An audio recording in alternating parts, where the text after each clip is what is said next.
21 मार्च 2026, चैत्र मास का शुभ समय, और वो दिन जब आकाशीय शक्तियां सामान्य दिनों से अलग एक विशेष कंपन में सक्रिय होती है।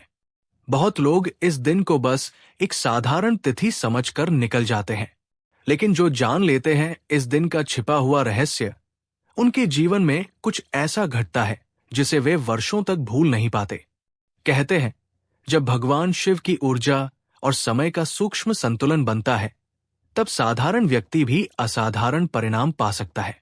ये वही क्षण होता है जब प्रार्थना सीधे स्वीकार होती है, जब बंद किस्मत के दरवाजे अचानक खुलते हैं, और जब दुर्भाग्य बिना कोई संकेत दिए धीरे धीरे जीवन से बाहर निकलने लगता है।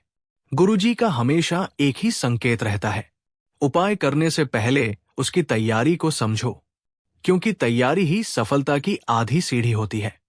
बहुत लोग यही गलती कर देते हैं, उन्हें उपाय तो पता होता है, लेकिन सामग्री अधूरी, समय गलत और स्थान अशुद्ध, और फिर कहते हैं कि उपाय काम नहीं करता।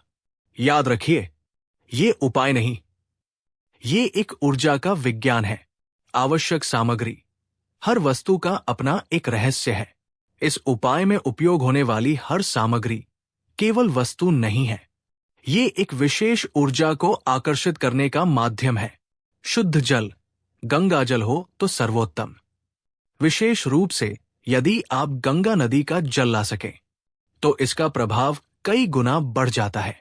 ये जल नकारात्मक ऊर्जा को काटने का सबसे सरल और शक्तिशाली माध्यम है। बेलपत्र 3 पत्तों वाला, ये सीधा भगवान शिव को प्रिय होता है, लेकिन ध्यान रहे, पत्ते टूटे या कटे हुए नहीं होने चाहिए। कच्चा दूध, बिना उबला हुआ, ये शुद्धता और शांति का प्रतीक है और मन की अशांति को संतुलित करता है।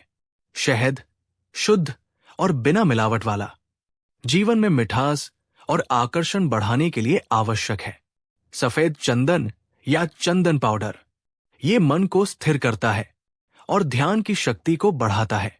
धूप और दीप, सरसों के तेल का दीपक विशेष लाभ देता है, ये वातावरण की नकारात्मक ऊर्जा को खत्म करता है। सफेद फूल, विशेषकर धतूरा या कनेर, ये शिव ऊर्जा को आकर्षित करने में अत्यंत प्रभावी माना गया है। एक छोटा सा तांबे का लोटा या पात्र, तांबा ऊर्जा को संचालित करने का माध्यम है, इसलिए ये अत्यंत महत्वपूर्ण है। एक साफ सफेद कपड़ा, इसे पूजा स्थान पर बिछाना आवश्यक है, ये शुद्धता और स्थिरता का प्रतीक है। सही समय, यही लोग सबसे बड़ी गलती करते हैं। ये उपाय किसी भी समय नहीं किया जा सकता, समय ही इसकी सफलता का सबसे महत्वपूर्ण स्तंभ है। 21 मार्च के दिन आपको 2 विशेष समय मिलते हैं। प्रातःकाल, सूर्योदय के बाद सुबह के 6:15 से सुबह के 8:32 तक। ये समय शुद्ध और शांत ऊर्जा का होता है। यदि आप जीवन में नई शुरुआत चाहते हैं, तो ये समय सर्वोत्तम है। अभिजीत मुहूर्त, लगभग सुबह के 11:55 से दोपहर के 12:40 तक। ये समय सबसे शक्तिशाली माना जाता है। इस समय किया गया उपाय सीधे फल देता है, लेकिन ध्यान रखें, यदि आपने ये उपाय राहुकाल या यमगंड काल में किया, तो इसका प्रभाव कम हो सकता है या बिल्कुल समाप्त भी हो सकता है। गुरुजी का स्पष्ट संकेत है, समय का सम्मान नहीं, तो परिणाम की उम्मीद भी नहीं। सही स्थान, जहां ऊर्जा जागृत होती है। अब बात आती है उस स्थान की जहां ये उपाय किया जाएगा। बहुत लोग सोचते हैं कि कहीं भी बैठकर पूजा कर सकते हैं, लेकिन ये सबसे बड़ी भूल है। इस उपाय के लिए 3 स्थान सर्वोत्तम माने गए हैं। घर का पूजा स्थान, यदि वो साफ, शांत और नियमित रूप से पूजित हो, तो ये सबसे सरल और सुरक्षित स्थान है। कोई शिव मंदिर, विशेष रूप से जहां भगवान शिव का शिवलिंग स्थापित हो, वहां की ऊर्जा पहले से ही जागृत होती है, इसलिए परिणाम जल्दी मिलते हैं।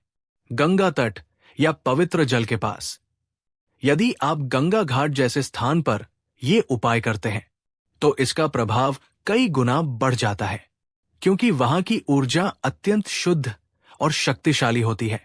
अगले भाग में आप जानेंगे वो गुप्त विधि जिसे सही तरीके से करने पर ही ये उपाय अपना पूरा चमत्कार दिखाता है।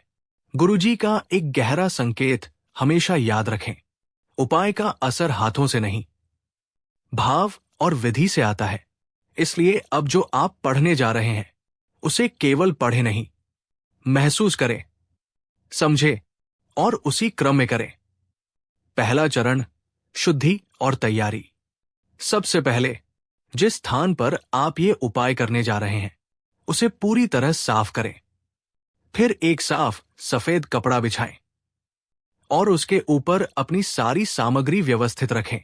अब अपने हाथ पैर धोकर शांत मन से पूर्व दिशा की ओर मुख करके बैठ जाएं। इसके बाद तांबे के लोटे में जल लें और हल्के हल्के पूरे स्थान पर छिड़के। ये केवल पानी नहीं है, ये नकारात्मक ऊर्जा को हटाने का पहला कदम है। अब आंखें बंद करें और मन ही मन भगवान शिव का ध्यान करें, कम से कम 1 मिनट तक, जब तक मन शांत न हो जाए। दूसरा चरण, संकल्प। यहीं से ऊर्जा जुड़ती है। अब अपने दाहिने हाथ में थोड़ा जल ले और मन में अपने उद्देश्य को स्पष्ट करें। क्या आप धन चाहते हैं? क्या आप दुर्भाग्य से छुटकारा चाहते हैं? या जीवन में शांति और सफलता चाहते हैं? जो भी आपकी इच्छा है उसे मन में स्पष्ट रूप से बोलें। फिर धीरे से वो जल भूमि पर छोड़ दें। यही आपका संकल्प है और यही इस उपाय की आत्मा है। तीसरा चरण, शिव अभिषेक। सबसे महत्वपूर्ण क्रिया। अब एक एक करके आपको शिवलिंग या भगवान शिव की मूर्ति पर अभिषेक करना है। ध्यान रखें, क्रम बिल्कुल नहीं बदलना है। सबसे पहले शुद्ध जल चढ़ाएं, फिर कच्चा दूध अर्पित करें, उसके बाद शहद चढ़ाएं, फिर दोबारा जल से शुद्ध करें। हर चरण के साथ आपको ओम नमः शिवाय का जाप करना है, कम से कम 21 बार। ये जाप केवल शब्द नहीं है, ये वो ध्वनि है जो आपकी प्रार्थना को सीधे स्वीकार करवाती है। चौथा चरण, बेलपत्र और फूल अर्पण। अब 3 पत्तों वाला बेलपत्र लें और ध्यान रखें उसका चिकना भाग ऊपर की ओर रहे। फिर उसे धीरे से शिवलिंग पर अर्पित करें और मन में कहें, हे प्रभु, मेरे जीवन की बाधाएं दूर करें। इसके बाद सफेद फूल अर्पित करें। यह आपके जीवन में शांति और संतुलन लाने का संकेत है। पांचवां चरण, दीप और धूप प्रज्वलित करना। अब सरसों के तेल का दीपक जलाएं और धूप भी प्रज्वलित करें। यह केवल पूजा का हिस्सा नहीं है, ये आपके आसपास की नकारात्मक ऊर्जा को खत्म करने की प्रक्रिया है। जब दीप जलता है तो वो अंधकार को हटाता है और यही संकेत आपके जीवन में भी आता है। छठा चरण, ध्यान और प्रार्थना। यही चमत्कार बनता है। अब सबसे महत्वपूर्ण चरण, आपको कम से कम 3 से 5 मिनट शांत बैठकर ध्यान करना है। आंखें बंद करें और कल्पना करें कि आपकी सारी परेशानियां धीरे धीरे खत्म हो रही है। आपके जीवन में धन, शांति और सफलता आ रही है और आप भीतर से हल्का महसूस कर रहे हैं। यही वो क्षण है जब आपकी ऊर्जा ब्रह्मांड से जुड़ती है। सातवां चरण, अंतिम प्रार्थना।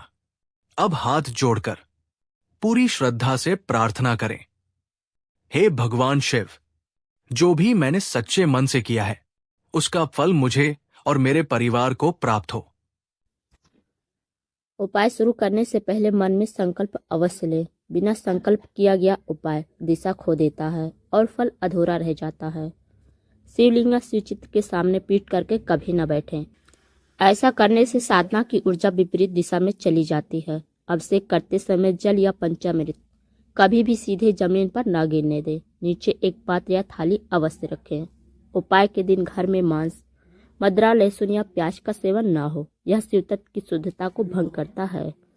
मंत्र जाप गिनती पूरी किए बिना बीच में न रोकें। अधूरा जाप ऊर्जा को रोक देता है और मन अशांत कर सकता है।